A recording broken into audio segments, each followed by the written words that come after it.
what's trending. Find out where the pain point is. Figuring out the pain point is, and all of a sudden coming up with the solution that you're there as a solution provider, creating wealth.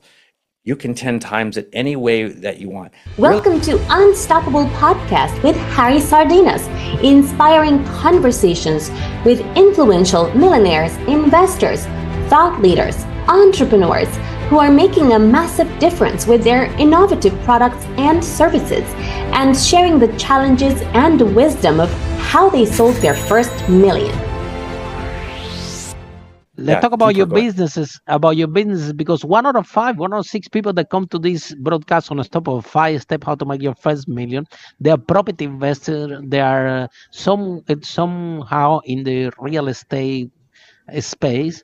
And I know that some of your businesses are involved somehow in real estate, property, and things like that. So, Kevin, why do you think that property is one of the most powerful vehicles for you to become a millionaire? Or on the second time, we always share in this podcast that the fact that so many millionaires come to this broadcast and become millionaires in real estate, still we have to learn how to do due diligence, because when something goes wrong in real estate, you lose.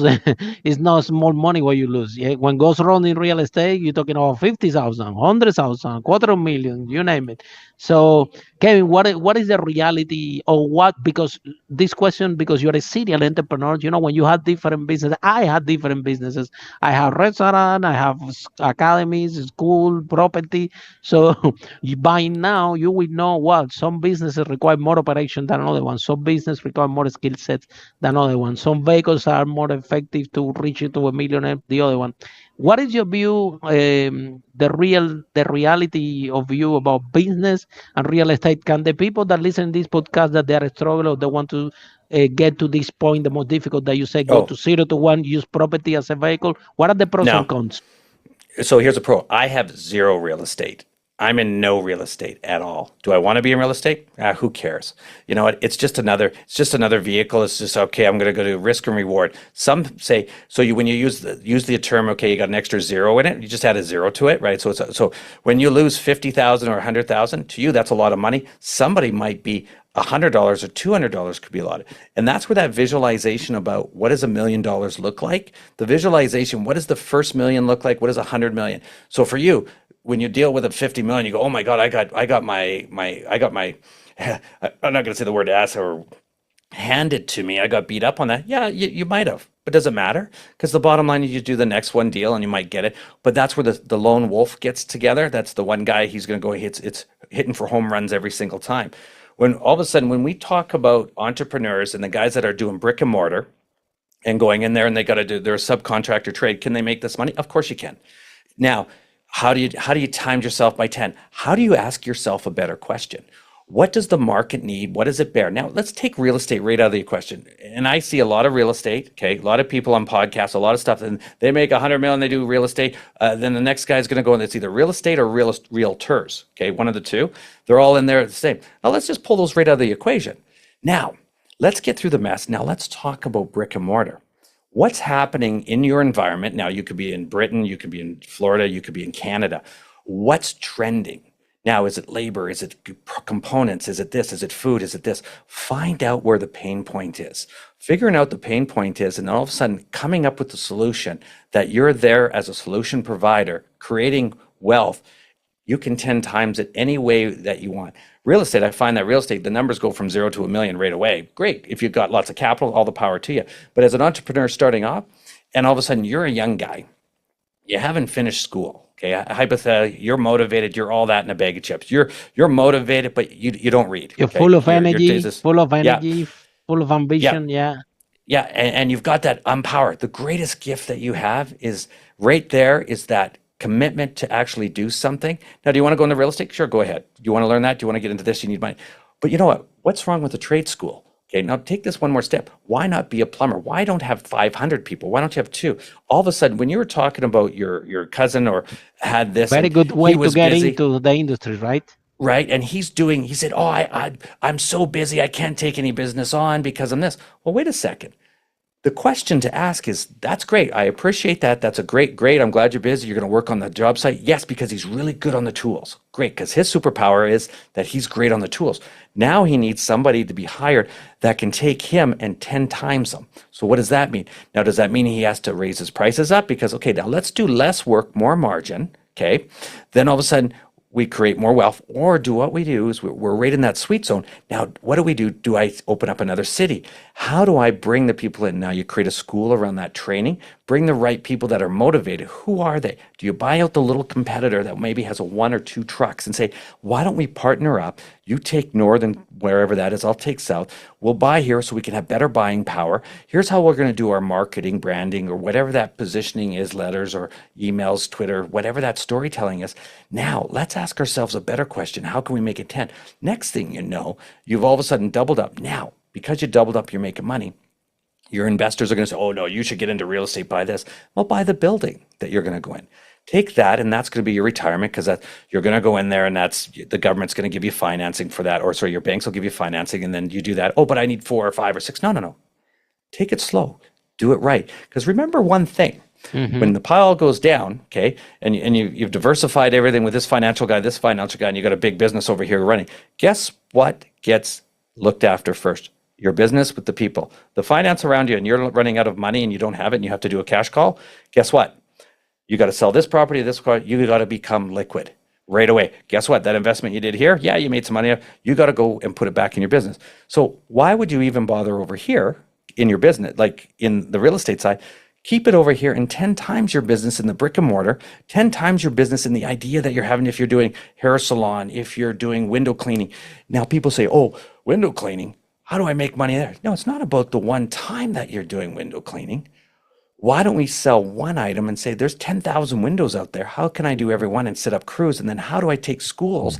And they get clean every week. And they get clean every week. And then I make it worldwide. How did the 1-800-JUNK? Okay, here's a guy. He's on the Dragon's Den. He's one of the things. He started a company that was 1-800-JUNK. And all he did, I don't know if you're familiar with him, but all he did was he had a phone number and he had a van. And all he did is he went to your house, collected your junk, 1-800-JUNK, and took it to the dump. That was it. Guess what? He's worth billions and he's all over. And he started with one idea. And the idea wasn't about the real estate. The idea was all about, he was carrying junk from one end here. And what he figured out, what was the pain point? What was the question that he had to ask to keep it easy for everybody else? So here we are, fast track to where we are. What's our pain point? Uber's up there. And during COVID was the first time in history. Have you ever heard of unicorns? So a unicorn is a company that goes from zero to a million, yeah. To a billion. Billion. During COVID, there was 14 unicorns born, billion-dollar companies. Wow. Before that, there was only 2. Why is that? Because what happened was we asked ourselves a better question. If the world is like this and whatever, and it wasn't real estate, okay? It had nothing to do with real estate. It had to do with everything else besides that. AI is coming in. If you go back a year ago, nobody even knew, or a year and a half ago, didn't know too much about AI. Oh, it's going to take this, it's going to do this. Well, you know what? So did the internet back in the day. So what we have to do is we have to sit back, look around and say, what are our opportunities that we can create wealth without knowing that we're going to create wealth? That's having an open mindset to be able to go, the things you know that you don't know. And the brick and mortar guys, the guy that's passionate, the young guy, if you have that passion and belief inside you, it doesn't matter what you sell. And I always say this, do not go into business with something you love. That's the last thing you want to get into business. People say, oh, you got to love what you do to go into business. No, that's the last thing you want to do. Don't go into something that you love, because you know what? You're going to fall out of love with it. Then it becomes determination. Then it becomes this. That thing, it's like a wife, right? You get married, you're in love with it. Then eventually you don't fall in love. You lose love. Well, do you divorce her? Do you leave?